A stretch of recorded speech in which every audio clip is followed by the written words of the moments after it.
Alors que dans la joie, je trouve que, mis à part être joyeux, il n'y a rien à dire. Je vais arrêter de croire en toi.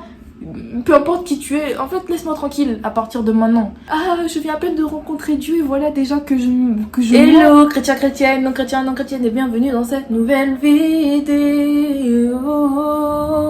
J'espère que vous allez bien, moi ça va. Aujourd'hui, nous nous trouvons pour une journée particulière parce que savez-nous quelle date nous sommes? J'ai dit savez-nous? Savez-vous quel jour nous sommes? Nous sommes le jour où j'ai rencontré Dieu. Techniquement non, on est quelques jours en avance parce que je filme cette vidéo en amont pour que vous l'ayez le jour même, le jour J. Tout l'objet de cette vidéo, ça va être de savoir pourquoi du jour au lendemain, est-ce que j'étais en mode oh mais non, mais Dieu ça m'intéresse pas, oh mais Dieu c'est qui, oh mais Dieu c'est quoi, ah rentre dans ma vie, viens. Ça y est. C'est comment est-ce qu'une transition peut s'opérer. Et donc je vais vous expliquer comment ça s'est passé pour moi. J'ai pas prié évidemment de commencer. Du coup on va le faire maintenant. Seigneur, je remets cette vidéo entre tes mains.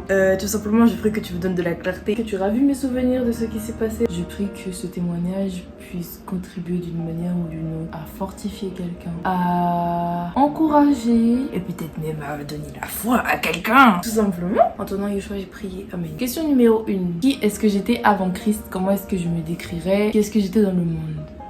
Ça c'est une question qui est assez complexe à la vérité, à laquelle je ne sais jamais vraiment répondre parce que je ne me connais pas, je manque de lucidité sur ma propre personne. Voilà.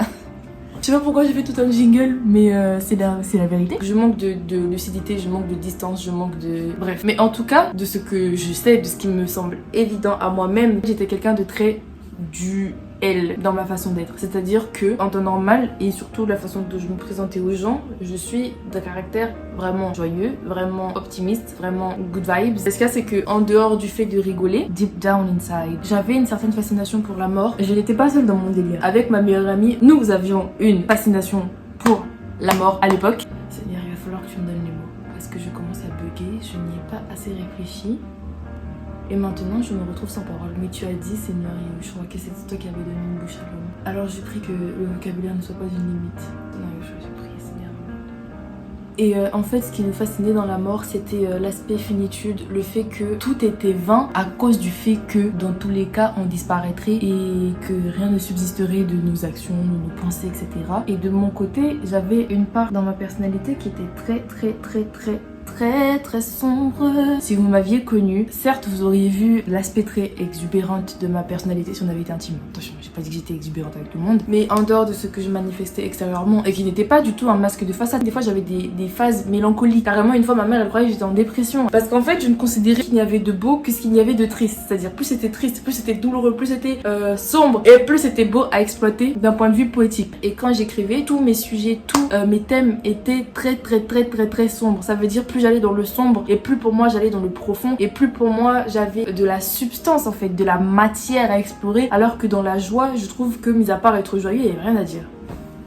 La joie il n'y avait rien à dire, alors que la tristesse on pouvait développer les pourquoi, comment, pourquoi tu souffres, je veux savoir. Curiosité morbide et malsaine. Je vais vous mettre des extraits pour que vous voyez, parce que c'est vrai qu'avec le recul on pourrait se demander mais la fille là elle va bien dans sa tête. Deuxième question, quel était mon rapport à Dieu et à la religion? Alors mon rapport à Dieu et à la religion c'est très simple, il existait parce que on m'y a forcé. Non, il n'y a pas de guillemets. Ma mère elle était vraiment déterminée à l'époque quand j'étais petite parce que vraiment j'ai une connaissance de tout ça. J'ai fait, j'étais dans un... Attends, non, du coup à l'époque c'était école primaire, collège et ensuite... Non mais lycée ça c'était déjà fini, la mascarade était déjà terminée. Et il y a eu la totale, il y a eu baptême, confirmation, profession de foi...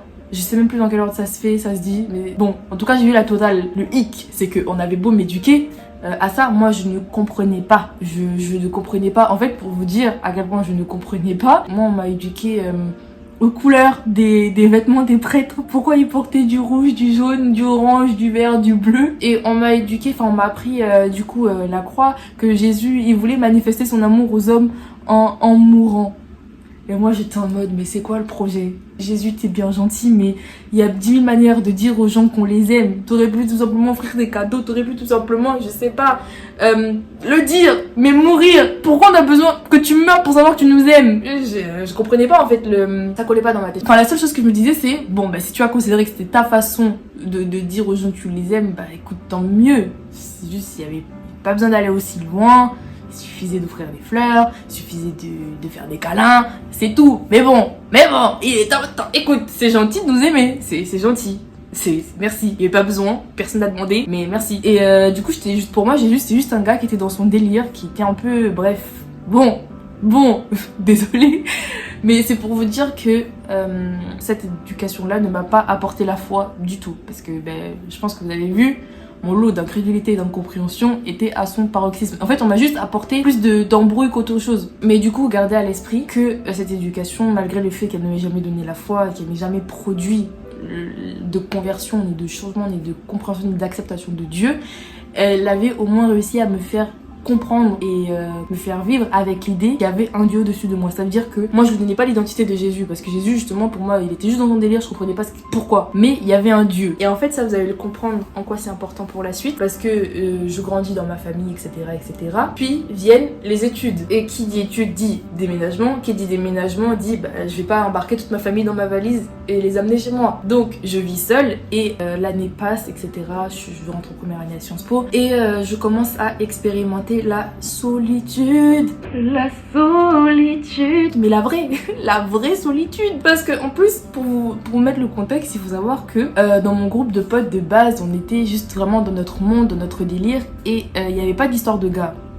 Mais là, je vois, elles commencent toutes à être en couple de leur côté. Ça commence à parler de garçons. À mon Sciences Po, les gens, ils sont grave engagés dans les associations, grave, tout ça. Et au milieu de tout ça, moi, je me dis, mais en fait, j'ai rien qui fasse de moi quelqu'un qui... comment dire, entre guillemets, qui existe. Comment expliquer? En fait, c'est que je ne m'affirmais pas dans mes choix, je ne m'affirmais pas dans ce que je pouvais faire. Moi, je peux pas aller voir des gars, parce qu'en fait, justement, le truc de il y a un Dieu qui existe au-dessus de moi, c'est ça en fait. À cause du fait que je croyais en un Dieu, je faisais les choses à moitié, je n'osais pas les faire vraiment. Et en fait, c'était frustrant pour moi de savoir qu'il y avait un Dieu, et donc il y avait comme ce filet moral de ne pas aller trop loin, parce que s'il y a un Dieu, littéralement, c'est que il y a des choses, on sait qu'il faut pas les faire. Le truc, c'est que je croyais en un Dieu, mais ce Dieu-là, il n'intervenait pas, et à cause de lui, moi je pouvais pas faire tout ce que je voulais. En mode, je souffre et je peux pas avoir de gars. Du coup, ça m'a énervé.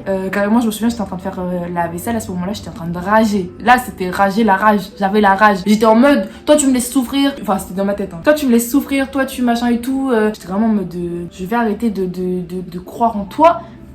Peu importe qui tu es, en fait laisse-moi tranquille à partir de maintenant. Laisse-moi tranquille, je vais porter ma souffrance toute seule. Et puisque je la porterai toute seule et que tu seras plus là pour m'embêter, je pourrai aller faire tout le reste. Voilà, c'était ça le plan. C'était vraiment ça le plan. Et en fait, un détail que je ne dois pas oublier, et qu'est-ce qui a orienté ma pensée vers Jésus, c'est que mon TikTok à ce moment-là avait commencé à se christianiser de nulle part. Du coup, c'est ça qui avait réveillé ma conscience d'un Dieu au-dessus de moi. Et en fait, de ce que je voyais, c'était des gens qui partageaient leur foi et tout.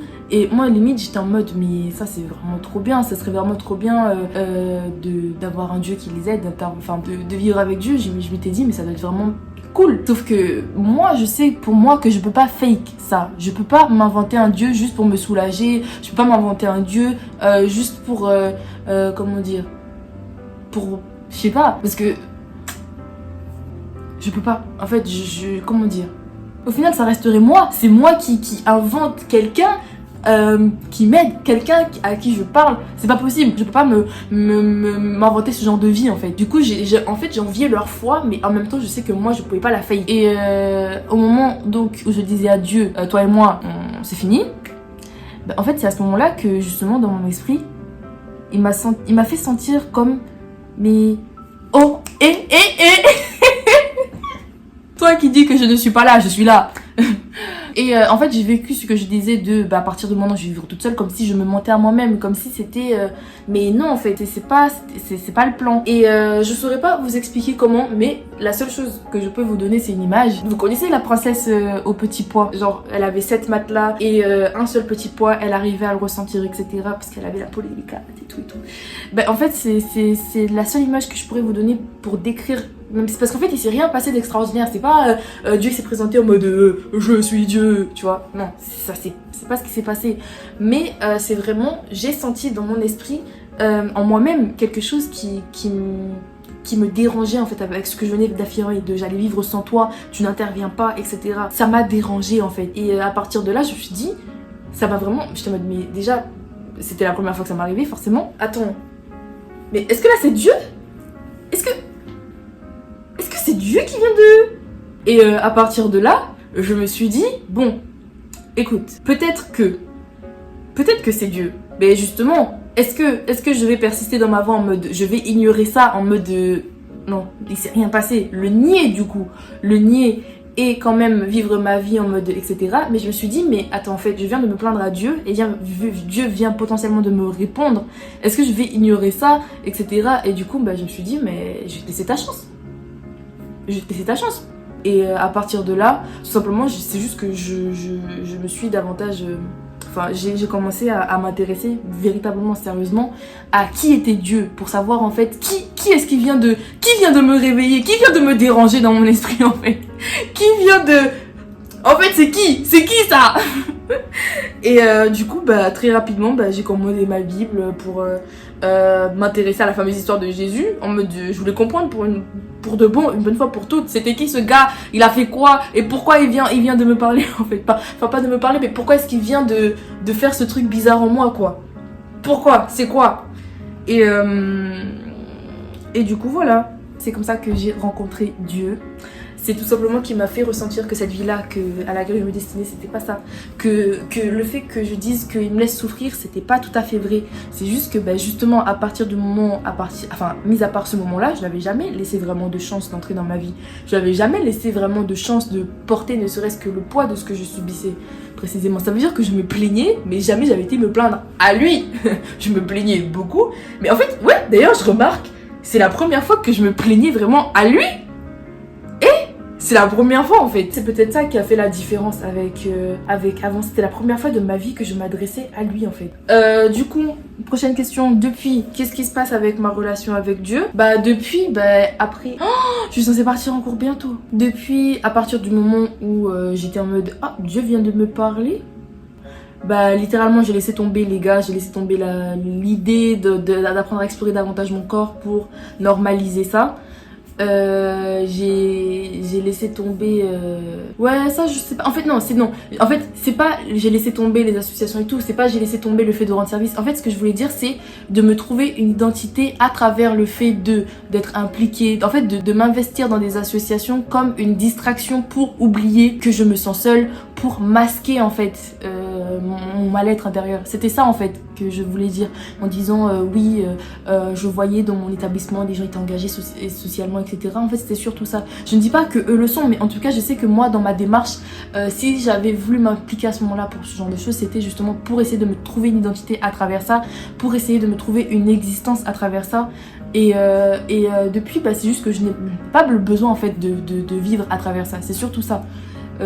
Si jamais il y avait eu un quiproquo dessus, par rapport à ça au début de la vidéo, j'avoue que j'avais pas réussi à l'expliquer moi-même, mais je remercie le Seigneur du coup parce que maintenant j'ai pu l'expliquer, mais c'était surtout ça en fait. Du coup depuis je marche avec Dieu, je chemine avec Dieu.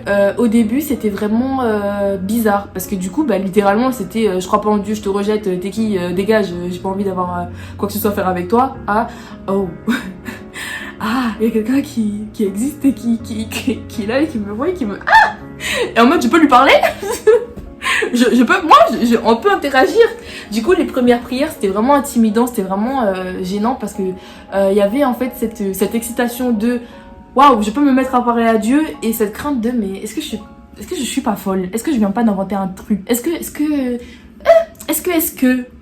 est-ce que quoi? Est-ce que comment? Les premières prières, carrément, je vous le dis la vérité, j'avais l'impression de parler seule dans ma chambre. Toute seule, en fait, toute seule, à voix haute. Je suis en mode, mais c'était vraiment étrange et dérangeant comme sensation, mais à persévérer et surtout, j'ai vu que Dieu répondait. En fait, c'est ce qui m'a fait persévérer au début parce que on aurait pu, je veux le confesser très droitement, très fortement, si on avait voulu me faire douter au début de ma foi de ce que j'avais reçu en mode Dieu t'a parlé, mais non, tu t'es inventé un truc, t'as parlé toute seule, nanana, j'aurais pu le croire. Mais en fait, le fait est que Dieu me répondait et à partir du moment où Dieu me répond, c'est littéralement que je suis pas seule dans mon délire en fait. Il y a quelqu'un qui répond, je suis pas folle. À la limite, il aurait pas répondu, il aurait pas rebondi sur ce que je lui disais, il m'aurait laissé de côté, et le truc serait mort et j'aurais dit bon d'accord, peut-être que j'ai inventé un truc, mais au bout d'un moment quand le monsieur il se manifeste, il te répond, il te dit, il te donne des directions, des directives, il te corrige, il t'élève, nanana, il intervient, tu dis mais non, là peut-être que c'est difficile à croire pour toi ce que je te raconte, mais moi je sais ce que je vis, je sais ce que je vois, je sais ce que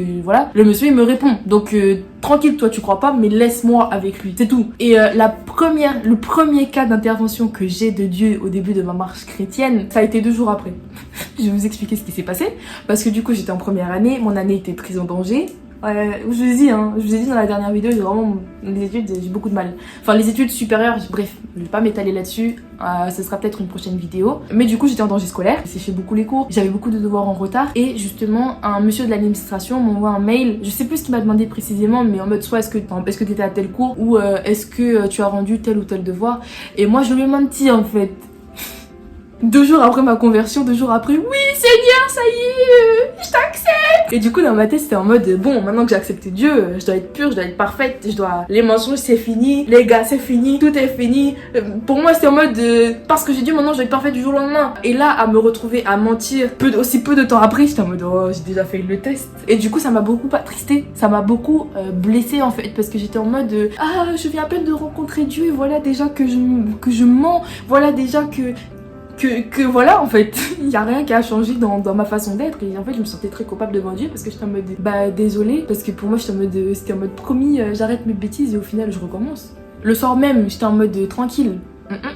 Mais en fait ce qu'il y a c'est que il y avait à ce moment là on devait être le vendredi et on devait partir en week-end avec mes amis de l'époque, et ce qu'il y a c'est que cette histoire elle ne me quittait pas, et de tout le trajet j'étais vraiment très lourdement peinée par ça. Du coup on est dans la voiture etc, et on s'arrête à un... comment ça s'appelle? Un péage. Enfin non, pas un péage, à une aire d'autoroute. Voilà, on s'arrête sur une aire d'autoroute et il voulait faire une pause littéralement, et moi j'étais en mode mais non, partez parce que là je sentais que j'allais pleurer. Et en effet j'ai pleuré dans la voiture, j'ai versé mes meilleures larmes en mode mais je serai jamais parfaite, mais je viens te rencontrer déjà, je suis en mode je mens et tout, et je me sentais vraiment trop coupable en fait.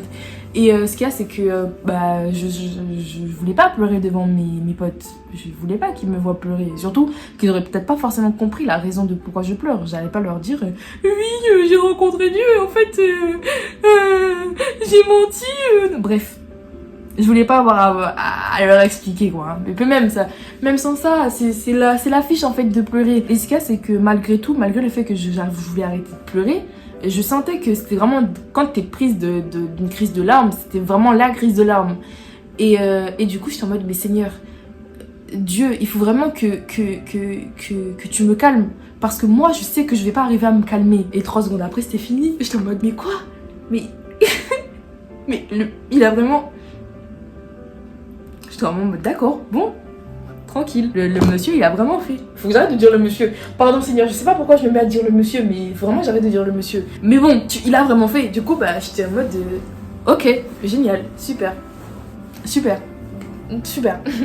pas quoi dire de plus, c'était vraiment en mode ça m'a conformé de plus en plus dans l'idée qu'il intervenait, qu'il se souciait de ce genre de choses. Et du coup j'étais tout simplement reconnaissante, et ça m'a encouragée. En fait ça a été surtout un encouragement à ce moment là de me dire que 2 jours avant en l'acceptant, en me disant Dieu m'a parlé, je m'étais pas trompée. Parce que quand littéralement j'ai demandé à Dieu de m'aider à me calmer, il m'a aidé à me calmer, alors que je sais que moi j'aurais jamais pu me calmer toute seule. Et du coup voilà, en fait c'est ce genre de choses qui petit à petit m'ont donné confiance, m'ont fortifié dans ma marche avec Dieu. Et en fait c'est ça qui a, comment dire, confirmé et soutenu ma foi, ce que j'avais reçu. Et sinon oui, petit commentaire par rapport à ce qui s'est passé, je sais, en fait j'ai compris entre temps Parce qu'au début, moi, je croyais vraiment que c'était vraiment sur la performance, sur le jeu devait être parfaite. Si je rencontrais Dieu, c'était vraiment le poids de tu dois plus faire ça, tu dois plus faire ça, tu dois plus faire ça. Et si tu fais ça, Dieu il est pas content. Mais en fait, non. J'ai compris en avançant que c'était un cheminement, que Dieu ne me condamnait pas parce que j'avais menti, qu'il suffisait simplement que je lui demande pardon. Et pour lui, c'est oublié en fait. Et surtout que le travail de perfectionnement, c'est lui qui l'accomplit en moi. C'est littéralement lui qui m'aide. Arrête de pleurer, arrête de pleurer. Et surtout aussi, ce qu'il faut comprendre, c'est on est chrétien, d'accord, mais ça veut pas dire que on va arrêter de pécher, surtout du jour au lendemain. Attends, du jour au lendemain, la go, elle a vécu sans Dieu 21 ans. Du jour au lendemain, tu attends de moi que je sois parfaite comme ça. Mais attends, c'est quel genre de blague ça? Du coup, voilà, c'est vraiment un cheminement, c'est un perfectionnement. C'est Dieu qui initie ce travail en nous. Tiens, ça là, non, comment je vous montre? Comment je vous montre? Est-ce que vous voyez bien? Ouais, vous voyez bien, je vois dans le miroir. Du coup, voilà, c'est ça le verset Philippiens 1:6. Ce verset, quand je l'ai lu, la première fois, ça a été un soulagement. Oula, mais vous me voyez pas. Parce que moi, ma crainte, c'était qu'une fois que j'avais accepté Dieu, de me dire, mais je fais des erreurs, je pêche beaucoup, je pêche souvent, etc. Mais j'arriverai jamais à être parfaite pour le jour où le Seigneur reviendra. Ce qui veut dire que moi, c'est bien que j'ai accepté Dieu, mais au final, quand même, je serai perdante dans le délire parce que il va me rejeter. Je serai jamais prête pour son retour, il va me rejeter. Pour ceux qui se demandent c'est quoi l'enlèvement, de quoi tu me parles, on y reviendra, on y reviendra. Et depuis, j'aime bien interagir avec Dieu, j'aime beaucoup quand il me parle, j'aime beaucoup me rendre compte que il m'a donné telle directive, qu'il m'a donné tel conseil, qu'il m'a donné telle révélation aussi par rapport à des choses de l'avenir. J'aime droit vers les exclusivités en fait. Depuis, voilà ce qui se passe en fait, tout simplement. Je suis mon petit bonhomme de chemin. Ça m'arrive de pécher, oui, mais au final, au fur et à mesure, j'ai appris que si tu demandes pardon, Dieu te pardonne. Et tout simplement, en fait, chaque pardon est une occasion de mieux faire.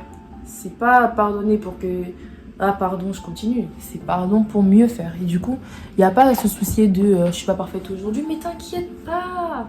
T'inquiète pas, tu vas le devenir, mais savoure simplement le fait que tu es avec Dieu. Ça déjà c'est la plus grande des grâces. Du coup, troisième question, non pas du tout. Quatrième question, c'est et ensuite, c'est quoi le projet? Maintenant que j'ai accepté Dieu, que je suis contente d'être avec Dieu, le projet c'est de persévérer. Mon plus grand rêve c'est de vivre avec Dieu pour toujours, toute l'éternité de la vie entière jusqu'à la fin du monde et même plus. Voilà, c'est tout pour moi. Il faut que j'aille en cours parce que je vais être en retard. Mais j'espère que cette vidéo vous aura plu. J'espère que elle a atteint son but dans le sens où déjà les curieux, pour les curieux, leur curiosité a été assouvie de comment elle est devenue chrétienne, qu'est-ce qui s'est passé. Que pour ceux qui étaient découragés, que ça a été source d'encouragement, etc. Je vous dis à bientôt pour de nouvelles aventures.